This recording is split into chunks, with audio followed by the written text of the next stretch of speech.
ಆತ್ಮೀಯ ವಿದ್ಯಾರ್ಥಿಗಳೇ, ಹಿಂದಿನ ಅವಧಿಯಲ್ಲಿ ನಾವು ಸುಭಾಷ್ ಚಂದ್ರ ಬೋಸ್ ಮತ್ತು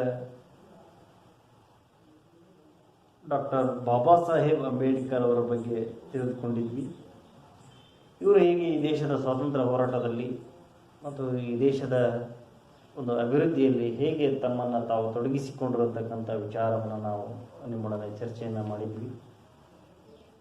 ವಿದ್ಯಾರ್ಥಿಗಳೇ, 10ನೇ ತರಗತಿಯ ಇತಿಹಾಸ ವಿಭಾಗದಲ್ಲಿ ಗಾಂಧಿ ಯುಗ ಮತ್ತು ರಾಷ್ಟ್ರೀಯ ಹೋರಾಟದಲ್ಲಿ ಬರ್ತಕ್ಕಂಥ ಒಂದು ವಿಷಯ ಡಾಕ್ಟರ್ ಬಾಬಾ ಸಾಹೇಬ್ ಅಂಬೇಡ್ಕರ್ ಅವರ ಬಗ್ಗೆ ನಾವೆಲ್ಲ ವಿಸ್ತಾರವಾಗಿ ತಿಳಿದುಕೊಂಡ್ವಿ. ಈಗ ಇನ್ನೊಬ್ಬ ಸ್ವತಂತ್ರ ಹೋರಾಟಗಾರರು, ವಿದೇಶಾಂಗ ಖಾತೆಯ ಈ ದೇಶದ ಮೊದಲ ಮಂತ್ರಿ, ಈ ದೇಶದ ಮೊದಲ ಪ್ರಧಾನಿ ಪಂಡಿತ್ ಜವಾಹರ್ಲಾಲ್ ನೆಹರೂರವರ ಬಗ್ಗೆ ತಿಳಿದುಕೊಳ್ಳೋಣ. ಆತ್ಮೀಯ ವಿದ್ಯಾರ್ಥಿಗಳೇ, ಪಂಡಿತ್ ಜವಾಹರ್ಲಾಲ್ ನೆಹರೂರವರು ಸ್ವಾತಂತ್ರ್ಯ ಹೋರಾಟದಲ್ಲಿ ತಮ್ಮನ್ನು ತಾವು ತೊಡಗಿಸಿಕೊಂಡಿರ್ತಕ್ಕಂಥವ್ರು.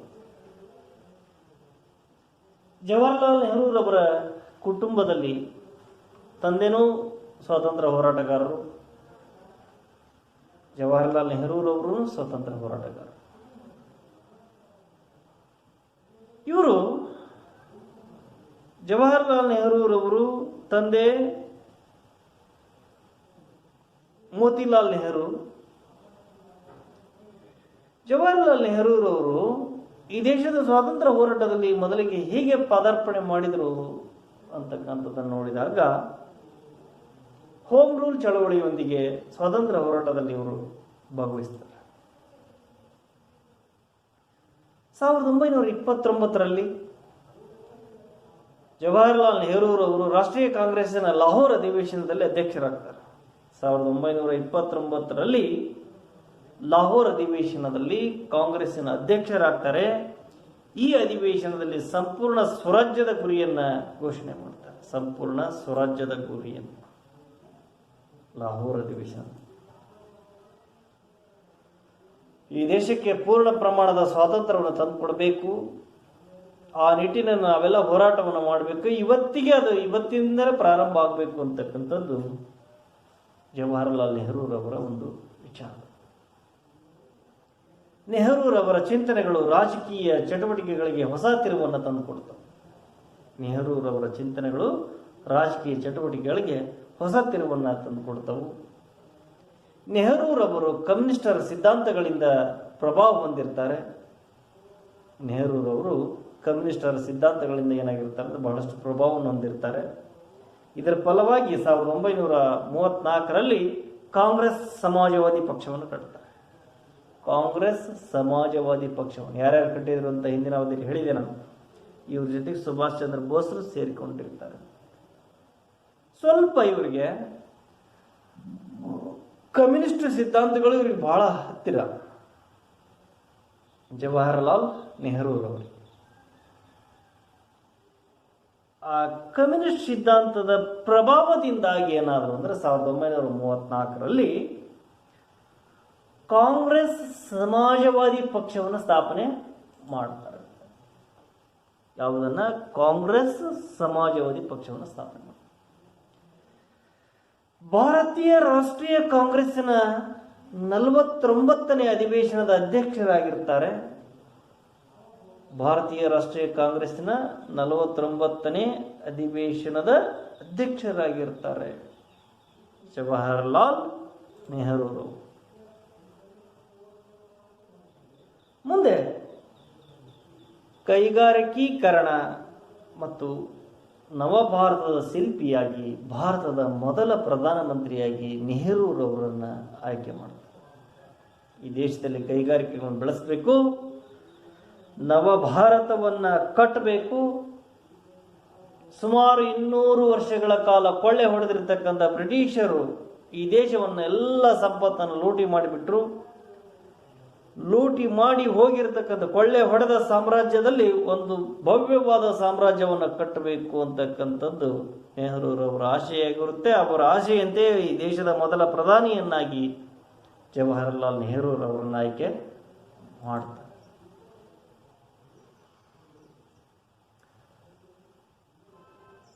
ಸರ್ದಾರ್ ವಲ್ಲಭಾಯ್ ಪಟೇಲ್ ಕೇಳಿರ್ಬೋದು, ಈ ದೇಶದ ಉಕ್ಕಿನ ಮನುಷ್ಯ ಅಂತ ಬಿರುದನ್ನು ಕೊಟ್ಟಿರ್ತಕ್ಕಂಥ. ದೇಶೀಯ ಸಂಸ್ಥಾನಗಳನ್ನು ವಿಲೀನೀಕರಣಕ್ಕೆ ಕಾರಣರಾಗಿರ್ತಕ್ಕಂಥವರು ಸರ್ದಾರ್ ವಲ್ಲಭಾಯ್ ಪಟೇಲ್ರವರು. ಭಾಷಾವಾರು ಪ್ರಾಂತ್ಯಗಳ ರಚನೆಯ ಮೂಲಕ ಭಾರತಕ್ಕೆ ವಿವಿಧತೆಯನ್ನು ಒಪ್ಪುವ ತಾತ್ವಿಕ ತಳಹದಿಯನ್ನು ಹಾಕ್ತಾರೆ. ಭಾಷಾವಾರು ಪ್ರಾಂತ್ಯಗಳ ರಚನೆಯ ಮೂಲಕ ಭಾರತಕ್ಕೆ ವಿವಿಧತೆಯನ್ನು ಒಪ್ಪುವ ತಾತ್ವಿಕ ತಳಹದಿಯನ್ನು ಹಾಕಿರ್ತಕ್ಕಂಥವರು ಜವಾಹರಲಾಲ್ ನೆಹರೂರು. ದೇಶದ ಪ್ರಧಾನಿಯಾದಾಗ 562 ಸಂಸ್ಥಾನಗಳು ಇರ್ತವೆ. ಈ 562 ಸಂಸ್ಥಾನಗಳನ್ನು ಭಾರತದ ಒಕ್ಕೂಟಕ್ಕೆ ಸೇರಿಸಿಕೊಳ್ಳುವುದು ದೊಡ್ಡ ಸವಾಲಾಗಿರುತ್ತೆ. ಪ್ರಧಾನಮಂತ್ರಿಗೆ ಆಗಿನ ಗೃಹ ಮಂತ್ರಿ ಸರ್ದಾರ್ ವಲ್ಲಭಾಯ್ ಪಟೇಲ್ರವರು ಒಳ್ಳೆ ಸಾಥನ್ನು ಕೊಟ್ಟರು. ಸರ್ದಾರ್ ವಲ್ಲಭಾಯ್ ಪಟೇಲ್ರವರಿಗೆ ಸಂಪೂರ್ಣ ಅಧಿಕಾರವನ್ನು ನೀಡಿ ಇಡೀ ಸಂಸ್ಥಾನಗಳನ್ನು ಭಾರತ ಒಕ್ಕೂಟಕ್ಕೆ ಸೇರಿಸಿಕೊಳ್ಳುವಲ್ಲಿ ಮಹತ್ತರವಾಗಿರ್ತಕ್ಕಂಥ ಪಾತ್ರವನ್ನು ಜವಾಹರಲಾಲ್ ನೆಹರೂರವರು ನಿರ್ವಹಿಸ್ತಾರೆ. ಮಿಶ್ರ ಆರ್ಥಿಕ ನೀತಿಯು ನೆಹರು ಅವರ ಆಧುನಿಕ ಭಾರತದ ಅಭಿವೃದ್ಧಿಯ ಮೈಲುಗಲ್ಲಾಗುತ್ತೆ. ಮಿಶ್ರ ಆರ್ಥಿಕ ನೀತಿ ಅಂತಕ್ಕಂಥದ್ದನ್ನು ರೂಪಿಸಿಕೊಂಡ್ರು ಸರ್ಕಾರದಲ್ಲಿ. ಆರ್ಥಿಕ ನೀತಿ, ಹೊಸ ಆರ್ಥಿಕ ನೀತಿಯನ್ನು ಪ್ರಧಾನಮಂತ್ರಿ ಆದ ನಂತರ ಹೊಸ ಆರ್ಥಿಕ ನೀತಿಯನ್ನು ರೂಪಿಸ್ತಾರೆ. ಮಿಶ್ರ ಆರ್ಥಿಕ ನೀತಿಯು ನೆಹರು ಅವರ ಆಧುನಿಕ ಭಾರತದ ಅಭಿವೃದ್ಧಿಗೆ ಒಂದು ಮೈಲುಗಲ್ಲು ಅಂತ ಹೇಳ್ಬೋದು. ಬೃಹತ್ ಕೈಗಾರಿಕೀಕರಣದಿಂದ ದೇಶದ ಅಭಿವೃದ್ಧಿ ಸಾಧ್ಯ ಅಂತಕ್ಕಂಥದ್ದು ಇವರ ಬಲವಾದ ನಂಬಿಕೆಯಾಗಿರುತ್ತೆ.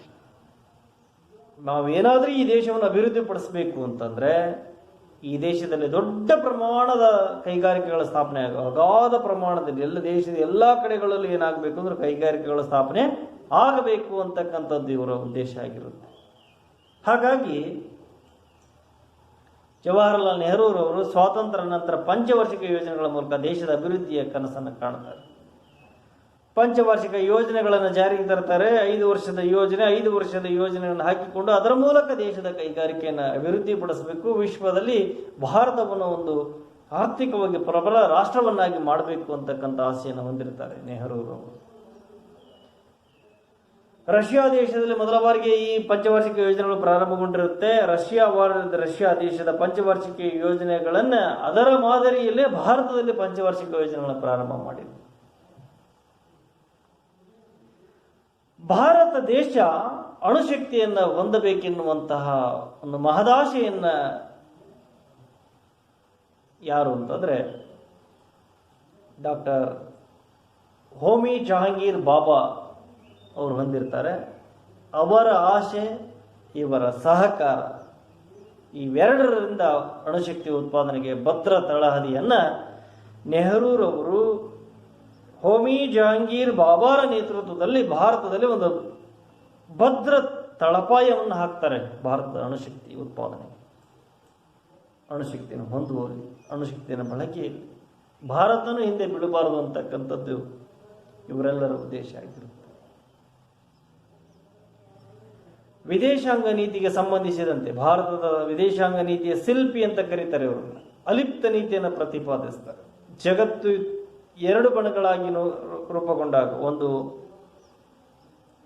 ಸಮಾಜವಾದಿ ಕಮ್ಯುನಿಸ್ಟ್ ಬಣ, ಮತ್ತೊಂದು ಪ್ರಜಾಪ್ರಭುತ್ವ ಹೊಂದಿರತಕ್ಕಂಥ ಬಣ ಅಮೆರಿಕ ಮತ್ತು ರಷ್ಯಾ. ಇವೆರಡು ಬಣಗಳಾದಾಗ ಈ 2 ಬಣಗಳಲ್ಲಿ ವಿಶ್ವದ ಅನೇಕ ರಾಷ್ಟ್ರಗಳು ಸೇರಿಕೊಂಡು ಭಾರತ ಯಾವ ರಾಷ್ಟ್ರದಲ್ಲೂ ಎರಡೂ ರಾಷ್ಟ್ರಗಳಿಗೂ ಸೇರದೇನೆ ಅವುಗಳಿಂದ ಸಮಾನ ಅಂತರವನ್ನು ಕಾಯ್ದುಕೊಂಡು ಅವರಿಂದ ದೂರ ಉಳಿದು ಅಲಿಪ್ತ ನೀತಿ, ಯಾವುದೇ ಬಣಕ್ಕೂ ಸೇರದೇನೆ ಸ್ವತಂತ್ರವಾಗಿರತಕ್ಕಂಥ ಒಂದು ದೇಶವಾಗಿ ಉಳಿತು. ಇದು ಅಲಿಪ್ತ ನೀತಿ. ಪ್ರಪಂಚಕ್ಕೆ ಅಲಿಪ್ತ ನೀತಿಯನ್ನು ಪರಿಚಯಿಸಿರತಕ್ಕಂಥವರು ಪಂಡಿತ್ ಜವಾಹರಲಾಲ್ ನೆಹರೂರವರು. ಪಂಚಶೀಲ ತತ್ವಗಳು ಅಂತ ಬರುತ್ತೆ. ಈ ಪಂಚಶೀಲ ತತ್ವಗಳನ್ನು ಚೀನಾ ದೇಶದೊಂದಿಗೆ ಚೀನಾ ದೇಶದೊಂದಿಗೆ ಒಪ್ಪಂದವನ್ನು ಮಾಡಿಕೊಂಡು ಪಂಚಶೀಲ ತತ್ವಗಳನ್ನು ಎರಡೂ ದೇಶದಲ್ಲಿ ಅನುಷ್ಠಾನಗೊಳಿಸ್ತಾರೆ. ಶಕ್ತಿ ರಾಜಕಾರಣದಿಂದ ದೂರವೇ ಉಳಿದು ಶಾಂತಿ ಸಹಬಾಳ್ವೆ ಸೂತ್ರಗಳನ್ನು ಅನುಷ್ಠಾನಕ್ಕೆ ತರಲಿಕ್ಕೆ ಬಹಳಷ್ಟು ಪ್ರಯತ್ನವನ್ನು ನಡೆಸ್ತಾರೆ. ಚೀನಾ ದೇಶದ ಆಗಿನ ಪ್ರಧಾನಿ ಚೌ ಎನ್ ಲಾಯ್, ಜವಾಹರ್ಲಾಲ್ ನೆಹರು ಇಬ್ಬರು ಚೀನಾದ ಪ್ರಧಾನಿ ಮತ್ತು ಭಾರತದ ಪ್ರಧಾನಿ ಇಬ್ಬರು ಒಟ್ಟಿಗೆ ಮಾತುಕತೆಯನ್ನು ಮಾಡಿ ಈ ಪಂಚಶೀಲ ತತ್ವವನ್ನು ಪರಸ್ಪರ ರಾಷ್ಟ್ರಗಳಲ್ಲಿ ಅಳವಡಿಸಿಕೊಳ್ತಾರೆ. ಏನಿದ್ರ ಉದ್ದೇಶ ಅಂದರೆ ಪರಸ್ಪರ ರಾಷ್ಟ್ರಗಳ ಮೇಲೆ ದಾಳಿ ಮಾಡದೇ ಇರುವುದು, ಪರಸ್ಪರ ಆಂತರಿಕ ವಿಚಾರಗಳಿಗೆ ಹಸ್ತಕ್ಷೇಪ ಮಾಡದೇ ಇರುವುದು, ಪರಸ್ಪರ ದೇಶಗಳಲ್ಲಿರ್ತಕ್ಕಂಥ ಸಾಂಸ್ಕೃತಿಕತೆಗೆ ಗೌರವವನ್ನು ನೀಡತಕ್ಕಂಥದ್ದು. ಹೀಗೆ ಸರ್ವ ರಾಷ್ಟ್ರಗಳಲ್ಲೂ ಎರಡೂ ರಾಷ್ಟ್ರಗಳಲ್ಲೂ ಸಹಬಾಳ್ವೆಯನ್ನು ಶಾಂತಿಯನ್ನು ಕಾಪಾಡ್ತಕ್ಕಂಥದ್ದು ಈ ಪಂಚಶೀಲ ತತ್ವದ ಉದ್ದೇಶವಾಗಿರುತ್ತೆ. ಹಾಗಾಗಿ ಪಂಚಶೀಲ ತತ್ವವನ್ನು ಪರಿಚಯಿಸಿರ್ತಕ್ಕಂಥವರು ಮುಂದೆ 1964ರಲ್ಲಿ ಪಂಡಿತ್ ಜವಾಹರ್ಲಾಲ್ ನೆಹರೂರವರು ಮರಣವನ್ನು ಹೊಂದ್ತಾರೆ. ನಿಮಗೆ ಗೊತ್ತಿರಲಿ, 1947ಕ್ಕೆ ಸ್ವಾತಂತ್ರ್ಯ ಸಿಕ್ಕಾಗಿನಿಂದ ಈ ದೇಶದ ಪ್ರಧಾನಿಯಾಗಿರ್ತಕ್ಕಂಥವ್ರು ಇಲ್ಲಿಯವರೆಗೂ 1964ರವರೆಗೂ ಪ್ರಶ್ನಾತೀತ ನಾಯಕರಾಗಿ ಈ ದೇಶವನ್ನು ಮುನ್ನಡೆಸಿಕೊಂಡು ಹೋಗಿರ್ತಕ್ಕಂಥವ್ರು, ಬಹಳಷ್ಟು ಅಭಿವೃದ್ಧಿ ಕಾರ್ಯಗಳನ್ನು ಮಾಡಿರ್ತಕ್ಕಂಥವರು ಪಂಡಿತ್ ಜವಾಹರ್ಲಾಲ್ ನೆಹರೂರವರು. ಪಂಡಿತ್ ಜವಾಹರ್ಲಾಲ್ ನೆಹರೂರವರು ರಾಜಕೀಯವಾಗಿ ಸ್ವಾತಂತ್ರ್ಯ ಹೋರಾಟದಲ್ಲಿ ಈ ದೇಶವನ್ನು ಬಹಳಷ್ಟು ಉತ್ತುಂಗಕ್ಕೆ ಏರಿಸಿರ್ತಕ್ಕಂಥ ಮಹಾನ್ ನಾಯಕರು.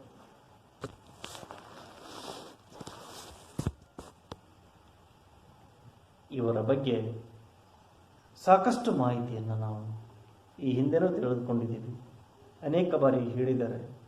ಹಾಗಾಗಿ ಇವರು ತಮ್ಮ ಜನ್ಮ ದಿನಾಚರಣೆಯನ್ನು ಆಚರಿಸಿಕೊಳ್ಬೇಕಾದ್ರೆ ನನ್ನ ಜನ್ಮ ದಿನಾಚರಣೆ ಬೇಡ, ನನ್ನ ಜನ್ಮ ದಿನಾಚರಣೆ ದಿನದಂದು ಮಕ್ಕಳ ದಿನಾಚರಣೆಯನ್ನು ಆಚರಿಸಿ ಅಂತ ಹೇಳಿರ್ತಕ್ಕಂಥ ನಾವು ನೆಹರೂರವರನ್ನು ನೀವು ಇಷ್ಟೆಲ್ಲ ಸಾಧನೆ ಮಾಡಿದ್ದಕ್ಕಾಗಿ ನಾವು ನಿಮ್ಮ ಜನ್ಮ ದಿನಾಚರಣೆಯನ್ನು ಆಚರಿಸ್ತೇವೆ ಅಂತ ಕೇಳಿದಾಗ ನೆಹರೂರವರು ಹೇಳ್ತಾರೆ, ನನ್ನ ಜನ್ಮ ದಿನಾಚರಣೆ ಬೇಡ, ನೀವು ಆಚರಿಸುವುದಾಗಿದ್ದರೆ ಮಕ್ಕಳ ಜನ್ಮ ದಿನಾಚರಣೆಯನ್ನು ಆಚರಿಸಿ ಅಂತಕ್ಕಂಥ ಮಾತನ್ನು ಅವರು ಹೇಳ್ತಾರೆ. ಹಾಗಾಗಿ ನವೆಂಬರ್ 14 ಪಂಡಿತ್ ಜವಾಹರ್ಲಾಲ್ ನೆಹರೂರವರ ಜನ್ಮದಿನವಾಗಿದ್ದರೂ ಸಹ ನಾವೇನನ್ನು ಆಚರಿಸ್ತೇವೆ ಅಂದರೆ ಮಕ್ಕಳ ದಿನಾಚರಣೆ ಅಂತ.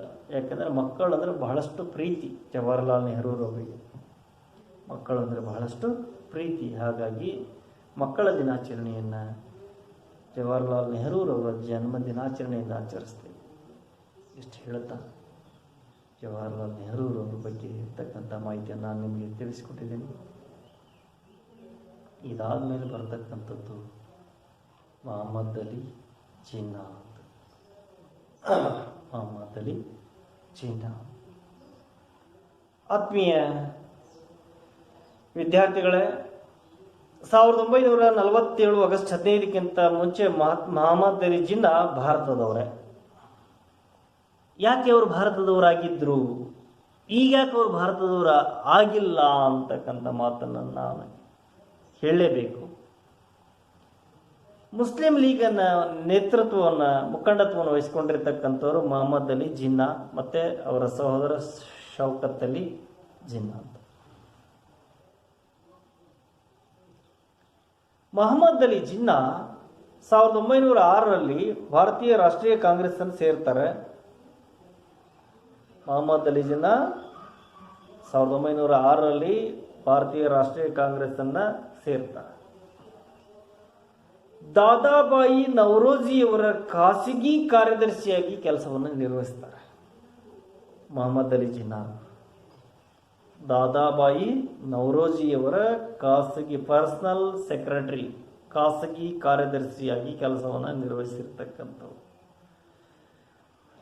ತಿಲಕರ ವಿರುದ್ಧದ ಮೊಕದ್ದಮೆಗಳ ಸಂದರ್ಭದಲ್ಲಿ ಅವರ ಪರ ವಹಿಸಿದ್ದರಿಂದ ಜಿನ್ನಾರವರಿಗೆ ಅತೀವ ಪ್ರಶಂಸೆಗಳನ್ನು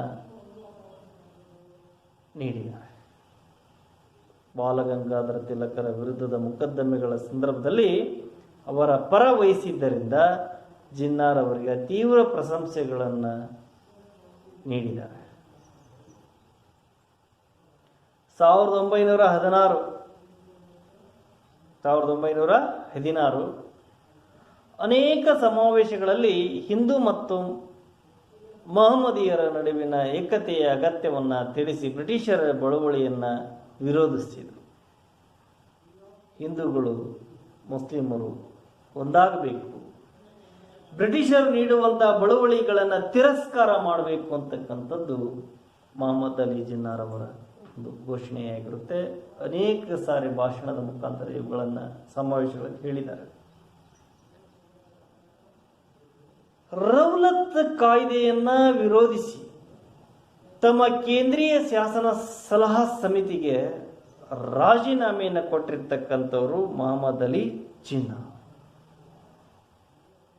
ರೌಲತ್ ಕಾಯ್ದೆಯನ್ನು ವಿರೋಧಿಸಿರ್ತಕ್ಕಂಥವರು ಮೊಹಮ್ಮದ್ ಅಲಿ ಜಿನ್ನಾರ್ ಅವರು. ಹಾಗಾಗಿ ತಮ್ಮ ಕೇಂದ್ರೀಯ ಶಾಸನ ಸಲಹಾ ಸಮಿತಿಗೆ ರಾಜೀನಾಮೆಯನ್ನು ಕೊಟ್ಟರು. 1937 ಚುನಾವಣೆಯ ನಂತರ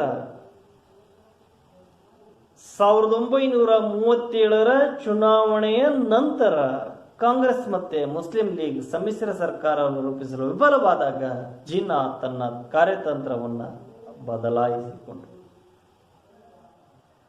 1937 ಜಿನ್ನಾರ್ ಅವರಿಗೆ ಯಾವುದೇ ರೀತಿಯಾಗಿರ್ತಕ್ಕಂಥ ಹೊಸ ಕಾರ್ಯತಂತ್ರವಿರಲಿಲ್ಲ. ಮುಸ್ಲಿಂ ಲೀಗನ್ನ ಸರ್ಕಾರ ರಚನೆಗೆ ಯಾವಾಗ ತೆಗೆದುಕೊಳ್ಳಲಿಲ್ವೋ ಆವಾಗ ಜಿನ್ನಾರ್ ಅವರು ಕಾರ್ಯತಂತ್ರ ಬೇರೆ ಆಯಿತು. ಬ್ರಿಟಿಷರು ಸ್ವಾತಂತ್ರ್ಯ ನೀಡುವಂತ ಸಂದರ್ಭ ಹತ್ತಿರವಾದಂತೆ ದೇಶವನ್ನು ವಿಭಜಿಸುವ ಪಾಕಿಸ್ತಾನದ ಬೇಡಿಕೆಯನ್ನು ತೀವ್ರಗೊಳಿಸಿರ್ತಕ್ಕಂಥವರು ಮೊಹಮ್ಮದ್ ಅಲಿ ಜಿನ್ನಾರ್. ಭಾರತದ ಸ್ವಾತಂತ್ರ್ಯದ ಸಂದರ್ಭದಲ್ಲಿ ದೇಶವನ್ನು ವಿಭಜಿಸಿ ಪಾಕಿಸ್ತಾನವನ್ನು ಪಡೆದಿರತಕ್ಕಂತಹ ವ್ಯಕ್ತಿ ಈತ. ನಮ್ಮ ದೇಶವನ್ನು ಒಡೆದು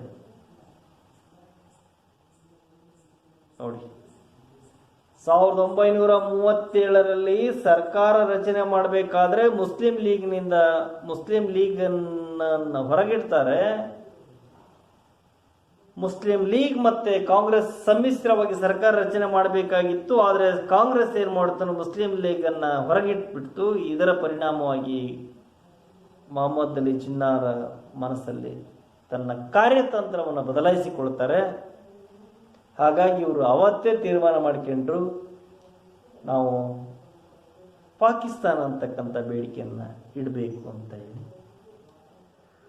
ಬ್ರಿಟಿಷ್ ಸರ್ಕಾರ ಇನ್ನೇನು ಭಾರತಕ್ಕೆ ಸ್ವಾತಂತ್ರ್ಯ ಕೊಡುತ್ತೆ ಅಂತಕ್ಕಂಥ ಮುನ್ಸೂಚನೆಯನ್ನು ಅರಿತಿರ್ತಕ್ಕಂಥ ಮೊಹಮ್ಮದ್ ಅಲಿ ಜಿನ್ನಾ ಏನು ಮಾಡ್ತಾರೆ ಅಂದರೆ ಪಾಕಿಸ್ತಾನದ ಬೇಡಿಕೆಯನ್ನು ಇಡುತ್ತಾರೆ. ನಮಗೆ ಭಾರತ ಬೇಡ, ಮುಸ್ಲಿಮರಿಗಾಗಿ ಪ್ರತ್ಯೇಕ ಒಂದು ಪಾಕಿಸ್ತಾನವನ್ನು ನೀಡ್ರಿ ಅಂತಕ್ಕಂಥದ್ದು. ಈ ಬೇಡಿಕೆಯನ್ನು ಪುರಸ್ಕರಿಸಿ ಬ್ರಿಟಿಷ್ ಅಧಿಕಾರಿಗಳು ಏನು ಮಾಡಿದರು ಅಂದರೆ ಮೊಹಮ್ಮದ್ ಅಲಿ ಜಿನ್ನಾಗೆ ಪಾಕಿಸ್ತಾನವನ್ನು ವಿಭಜಿಸಿ ಪಾಕಿಸ್ತಾನವನ್ನು ನೀಡಿದರು. ಅದರಲ್ಲಿ ಯಶಸ್ಸನ್ನು ಅವರು ಪಡೆದರು. ಈ ರೀತಿಯಾಗಿ ಮೊಹಮ್ಮದ್ ಅಲಿ ಜಿನ್ನಾ ಭಾರತ ಸ್ವಾತಂತ್ರ್ಯ ಹೋರಾಟದಲ್ಲೂ ಸಹ ತಮ್ಮದೇ ಆಗಿರ್ತಕ್ಕಂಥ ಒಂದು ಶ್ರಮವನ್ನು ಹಾಕಿರ್ತಕ್ಕಂಥದ್ದು.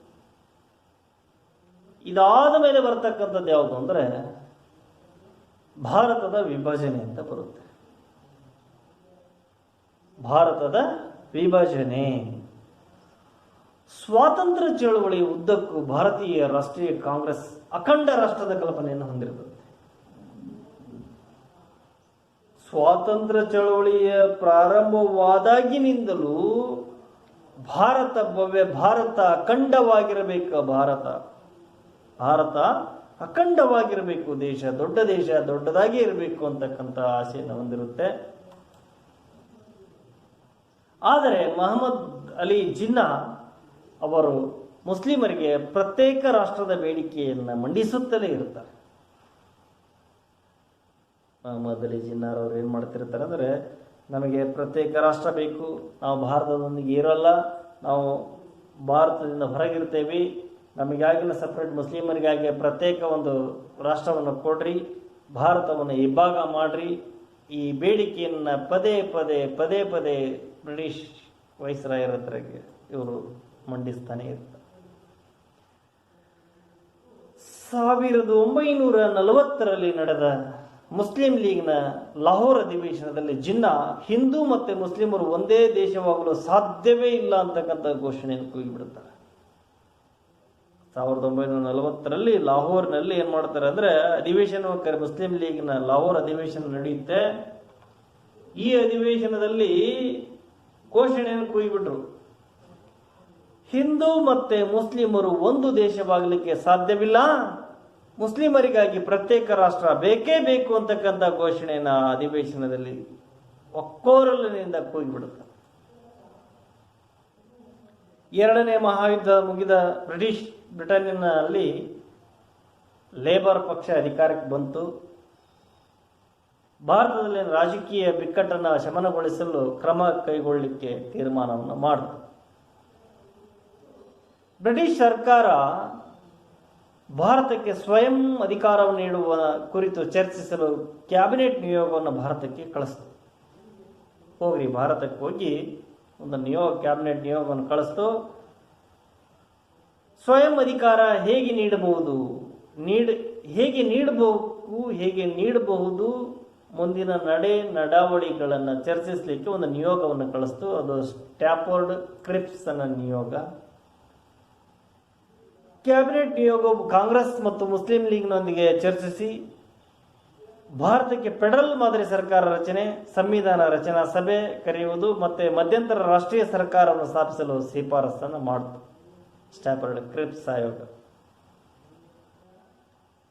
ಫೆಡರಲ್ ಮಾದರಿ ಸರ್ಕಾರ, ಸಂವಿಧಾನ ರಚನೆ ಸಭೆಯನ್ನು ಕರಿಬೇಕು, ಮಧ್ಯಂತರ ರಾಷ್ಟ್ರೀಯ ಸರ್ಕಾರವನ್ನು ಭಾರತದಲ್ಲಿ ರಚನೆ ಆಗಬೇಕು.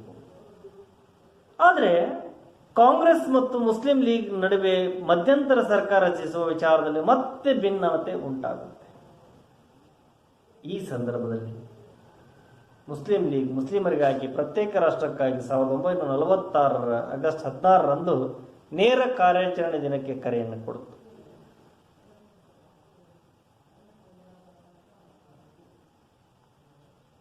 ಮುಸ್ಲಿಂ ಲೀಗ್ ಮುಸ್ಲಿಮರಿಗಾಗಿ ಪ್ರತ್ಯೇಕ ರಾಷ್ಟ್ರಕ್ಕಾಗಿ 1946 ಆಗಸ್ಟ್ 16ರಂದು ನೇರ ಕಾರ್ಯಾಚರಣೆಗೆ ಇಳಿದಾಗ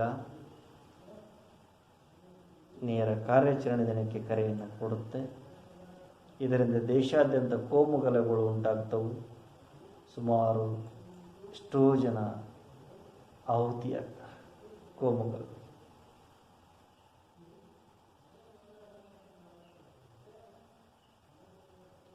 ಮುಸ್ಲಿಂ ಲೀಗ್ ಸಂವಿಧಾನ ಸಭೆಯಲ್ಲಿ ಭಾಗವಹಿಸಲಿಲ್ಲ.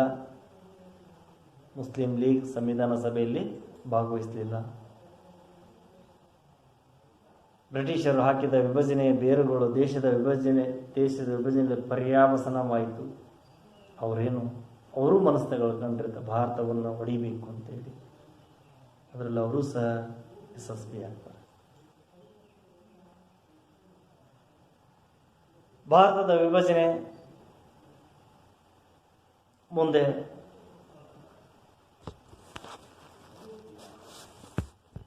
ಭಾರತದ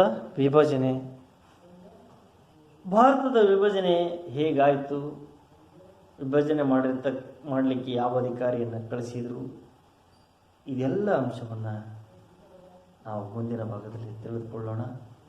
ವಿದ್ಯಾರ್ಥಿಗಳೇ, ಈ ದೇಶ ಭವ್ಯವಾಗಿರ್ತಕ್ಕಂಥ ದೇಶವನ್ನು ಬ್ರಿಟಿಷರು ಏನು ಮಾಡಿದರು, 2 ಭಾಗ ಮಾಡ್ತಾರೆ. ಈಗ 2 ಭಾಗ ಮಾಡಿದ್ದರ ಪರಿಣಾಮವಾಗಿ ಇವತ್ತು ನಾವು ಭಾರತ ಮತ್ತು ಪಾಕಿಸ್ತಾನ ಅಂತಕ್ಕಂಥ 2 ರಾಷ್ಟ್ರವನ್ನು ಕಾಣ್ತಾ ಇದ್ದೀವಿ. 1947ಕ್ಕಿಂತ ಮುಂಚೆ ಇರತಕ್ಕಂಥ ಅಖಂಡ ಭಾರತ ಮೊಹಮ್ಮದ್ ಅಲಿ ಜಿನ್ನಾರ ಒಂದು ಪ್ರಭಾವಕ್ಕೊಳಗಾಗಿ ದೇಶ ಏನಾಯಿತು, ವಿಭಜನೆ ಆಗುತ್ತೆ. ಹೀಗೆ ಮೊಹಮ್ಮದ್ ಅಲಿ ಜಿನ್ನಾರ್ ಅವರ ಆಸೆಯನ್ನು ಪೂರೈಸುವ ಸಲುವಾಗಿ ಬ್ರಿಟಿಷ್ ಸರ್ಕಾರ ಏನು ಮಾಡಿತು ಅಂದರೆ ಮುಸ್ಲಿಮರಿಗಾಗಿ ಪ್ರತ್ಯೇಕ ರಾಷ್ಟ್ರವನ್ನು ರಚನೆ ಮಾಡಲಿಕ್ಕೆ ಮನಸ್ಸನ್ನು ಮಾಡಿತು. ಭಾರತೀಯ ರಾಷ್ಟ್ರೀಯ ಕಾಂಗ್ರೆಸ್ ಎಷ್ಟೇ ಹೋರಾಟವನ್ನು ಮಾಡಿದರೂ, ಗಾಂಧೀಜಿಯವರು ಎಷ್ಟೇ ಅದರ ಬಗ್ಗೆ ಹೋರಾಟವನ್ನು ಮಾಡಿದರೂ ಸಹ ಬ್ರಿಟಿಷ್ ಸರ್ಕಾರ ಭಾರತವನ್ನು ಒಗ್ಗಟ್ಟಾಗಿರಲಿಕ್ಕೆ ಬಿಡಲಿಲ್ಲ. ಭಾರತವನ್ನು ಎರಡು ಭಾಗ ಮಾಡೇ ಬಿಟ್ಟಿತು. ಹೀಗಾಗಿ ಈ ದೇಶ ಮುಸ್ಲಿಂ ಲೀಗಿನ ಒಂದು ಪ್ರಭಾವಕ್ಕೊಳಗಾಗಿ ಬ್ರಿಟಿಷ್ ಸರ್ಕಾರ ಈ ದೇಶವನ್ನು ಎರಡು ಭಾಗ ಮಾಡಿತು. ಹಾಗಾಗಿ 1946ರ ನೇರ ಕಾರ್ಯಾಚರಣೆಗೆ ಯಾವಾಗ ಮುಸ್ಲಿಂ ಲೀಗ್ ಇಳಿತೋ ಅಲ್ಲಿಂದ ಬ್ರಿಟಿಷ್ ಸರ್ಕಾರ ಏನು ಮಾಡ್ತು ಅಂದರೆ ಈ ದೇಶವನ್ನು ಎರಡು ಭಾಗ ಮಾಡಬೇಕು ಅಂತ ತೀರ್ಮಾನಕ್ಕೆ ಬಂತು. ಅದು ಹೇಗೆ ಮಾಡಿದರು, ಅದರ ಮಾಡಲಿಕ್ಕೆ ಏನೆಲ್ಲ ಆಧಾರವನ್ನು ಇಟ್ಕೊಂಡು ಯಾರನ್ನು ಕಳಿಸಿದರು, ಯಾವಾಗ ಈ ದೇಶಕ್ಕೆ ಸ್ವಾತಂತ್ರ್ಯವನ್ನು ನೀಡಿದರು ಅಂತಕ್ಕಂಥ ವಿಚಾರವನ್ನು ಮುಂದಿನ ಭಾಗದಲ್ಲಿ ಅಭ್ಯಾಸವನ್ನು ಮಾಡೋಣ. ಎಲ್ರಿಗೂ ನಮಸ್ಕಾರ.